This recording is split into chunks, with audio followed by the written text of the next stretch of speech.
mes loulous, bienvenue sur ma chaîne. Cette vidéo est à destination des 5e 4 et des 5e 7. Alors nous sommes toujours dans le thème 2, le nouveau thème de l'année, de la fin de l'année, sur le chapitre 1, la cellule et l'unité de base du vivant. Souvenez-vous, nous avions vu qu'il existait qu'il y avait une diversité en fait chez les cellules. Nous avions justement réalisé le schéma d'une cellule animale et d'une cellule végétale. Je me permets de vous la remettre devant vous dans cette vidéo car je me suis aperçue que certains d'entre vous avaient mal pris certaines légendes, donc je vais me permettre de replacer les choses pour certains. Céline, n'oubliez pas de placer le noyau sur la cellule végétale ainsi que le cytoplasme. Beaucoup d'entre vous ont pas forcément écrit les deux titres, donc soyez vigilants à ça. Comme vous avez pu le constater, le schéma de la cellule végétale est beaucoup plus rectangulaire. Et ici, je l'ai fait en ovale parce que je l'ai fait sur PowerPoint. Je l'aurais peut-être moins fait de manière circulaire, franche, entre guillemets. Enfin, je l'aurais peut-être plus fait avec une forme bizarre, vous voyez, pour la cellule animale. Donc voilà, c'est juste cette petite remarque. Alors, sinon, aujourd'hui, nous allons voir exactement comment les cellules vont s'organiser dans notre corps. Parce qu'effectivement, nous sommes tous constitués de cellules, nous, êtres vivants. Et chaque cellule vont s'assembler ensemble pour donner ce qu'on appelle un tissu. Chaque tissu vont donner des organes et un ensemble d'organes va donner un organisme. On y va. Alors, petit B, à la suite toujours du grand A, petit B, exemple d'une organisation cellulaire, on va regarder le muscle. Alors, normalement, cette séance, c'était un TP. Et donc, je suis très frustrée de ne pas pouvoir vous faire un TP dégueu avec du sang et tout. Un TP où on aurait observé des cellules musculaires de bœuf au microscope. Donc, on ne va pas le faire, hein, évidemment. Je vais vous montrer néanmoins ce qu'on aurait pu voir. D'accord ? Alors, comment les cellules sont-elles organisées dans notre corps ? La compétence qui est travaillée derrière tout ce que je vais vous dire là, c'est attention à l'échelle. Vous voyez tout ce que je vous ai dit tout à l'heure ? Cellules, tissus, organes, organisme, égale individu. Ça, cette différence d'échelle, du plus petit au plus grand ou du plus grand au plus petit, de la manière dont on le voit, c'est ça que je veux que vous soyez vigilants là-dedans. Donc, surtout si vous avez la moindre difficulté sur madame, est-ce que le tissu, l'échelle, le corps, revenez vers moi. Non ? Alors on y va. Voilà un petit peu. Ah oui, alors âme sensible, s'abstenir, nous allons voir des morceaux de viande. C'est parti ? Alors, un muscle squelettique, un muscle, peu importe où il est, il va se présenter en fait de différentes manières. On va voir qu'il va y avoir un tissu conjonctif, sorte de tissu qui va, sorte de filet qui va maintenir les chairs, qui va maintenir le muscle en forme de muscle.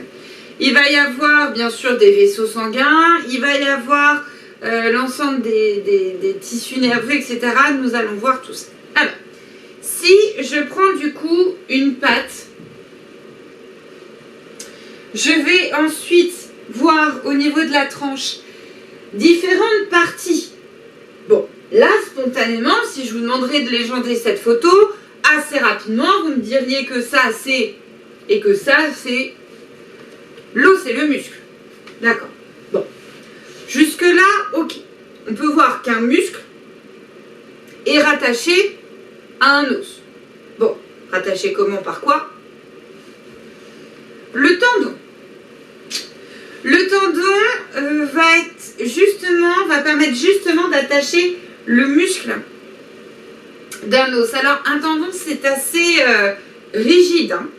Le plus connu, c'est le tendon d'Achille. Vous savez, la petite bosse qu'on a ici, là, derrière Vous voyez que je suis en chaussettes chez moi. La petite bosse qu'on voit ici, là derrière le talon, d'accord, le tendon d'Achille le plus connu.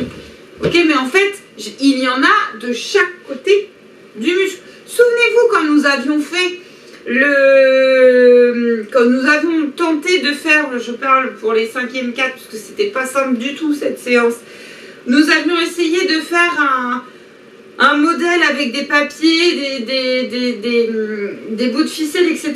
pour voir comment effectivement le muscle se rattachait à l'os et que ce mouvement était commandé par le cerveau. Souvenez-vous de ça avec les nerfs. Eh ben, nous avions représenté les tendons par des ficelles, rattachant les muscles à l'os. Donc ça, c'est le tendon, d'accord? Une grosse, ça dépend du muscle évidemment, hein.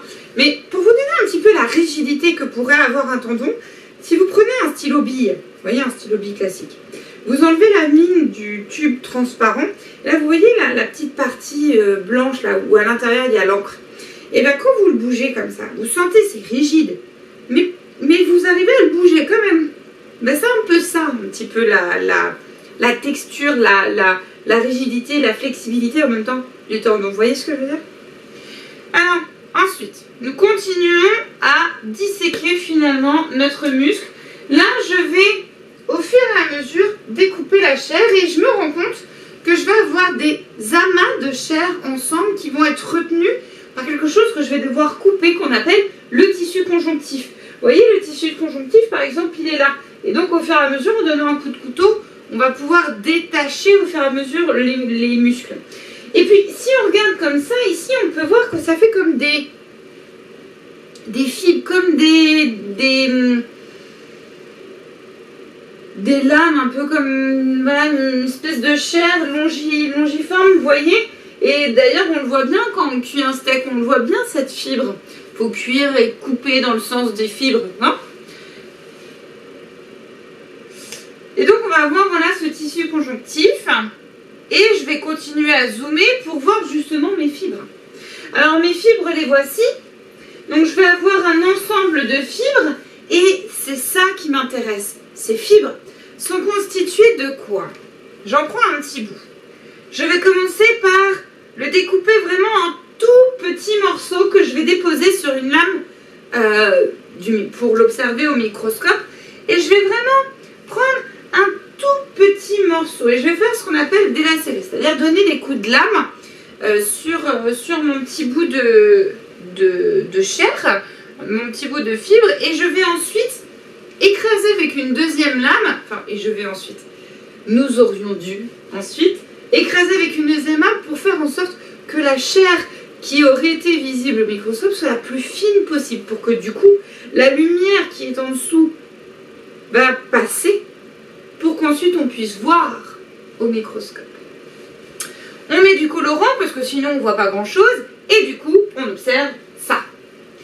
Une observation microscopique, alors là on est bien d'accord, hein, c'est quelque chose de grossier, mais ça vous donne une idée.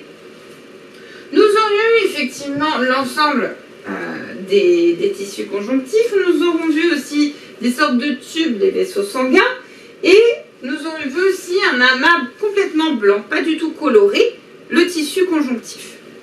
Pour vous donner un petit peu à quoi ressemblent différents muscles, là nous avons un muscle de bœuf, une cellule musculaire du muscle de bœuf.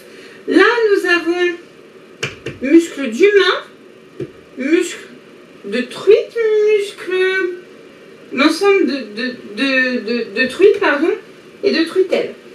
Et là, si on peut voir les différentes espèces ici présentes, globalement, c'est plus ou moins constitué de la même manière. On va avoir des cellules plus ou moins lisses, plus ou moins filamenteuses, mais globalement, on va voir que les cellules sont constituées à chaque fois d'un noyau. Là d'ailleurs on les voit, une partie un peu plus foncée selon la coloration qu'on va prendre, et ça va être organisé plus ou moins de la même manière. Regardons maintenant l'organisation de ces cellules. Une cellule musculaire, ok. Elle va pouvoir être organisée sous forme de tissu pour faire justement ces fibres. Vous voyez ces cellules là, elles sont organisées en fibres. Elles sont les unes derrière les autres d'une certaine manière, bien organisées. Un tissu musculaire, on va en voir différents types. On va avoir différents tissus de muscles, mais n'oublions pas aussi que le cœur est un muscle. Et donc il va y avoir aussi une disposition assez longiforme, assez rectiligne des cellules musculaires du cœur, même si elles sont un petit peu particulières parce que c'est le cœur. Globalement, ce qu'il faut retenir, c'est ceci. Mon muscle de mon bras, il va être retenu à mon os grâce au tendon. L'ensemble de mon muscle va être constitué de différents éléments, de tissus conjonctifs, de vaisseaux nerveux et de nerfs, et de fibres musculaires. Ces fibres musculaires sont constituées de cellules. Donc si je le prends à l'envers, j'ai des cellules qui sont organisées de manière longiforme, qui vont former des fibres. Ces fibres vont former des faisceaux, vont former des tissus, vont former un organe, le muscle. L'ensemble de mes organes vont former un organisme. Ok? Cellules, tissus, organes, organisme. Ok? Alors, qu'il faut retenir de tout ce que je viens de dire? Le bilan est le suivant. Le corps humain, nous, par exemple, nous sommes pluricellulaires, c'est-à-dire que nous sommes constitués de plusieurs cellules. Des tissus regroupés en organes. Ok. L'ensemble de ces cellules sont regroupées en tissus donnant des organes. Un tissu, c'est un ensemble de cellules de même type pour faire une même fonction. On va avoir par exemple un tissu adipeux. C'est des cellules qui sont faites pour recueillir la graisse. Vous avez remarqué que depuis le confinement, on mange bien chez moi. Le tissu adipeux. Le tissu musculaire, nous venons de le voir, l'ensemble de ces cellules sont capables de se contracter. Des tissus, le tissu, je sais pas moi, musculaire, adipeux, il y en a beaucoup, d'accord, de tissus. Ça a la même fonction, par exemple. L'appareil musculo-squelettique est composé de muscles, du squelette, l'os, d'éléments permettant d'assurer l'ensemble de ces mouvements, d'accord, les tendons.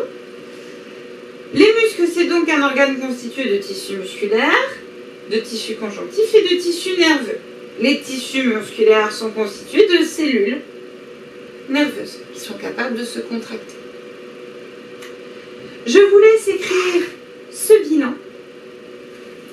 Et pour, du coup, mercredi de la semaine prochaine, je vous laisse écrire le bilan, simplement, du petit b, bien après avoir écouté cette vidéo. N'hésitez pas à la re-regarder si en premier visionnage c'est pas assez clair, parce que vu qu'on ne peut pas voir sous microscope, c'est un peu différent. Mais ce qu'il faut retenir, voilà, c'est qu'on va avoir différentes cellules. Les mêmes cellules ayant la même fonction vont donner des tissus, vont donner des organes, vont donner des organismes. Vous, chers organismes, prenez soin de vous, lavez-vous bien les mains. Et je vous dis à mercredi prochain.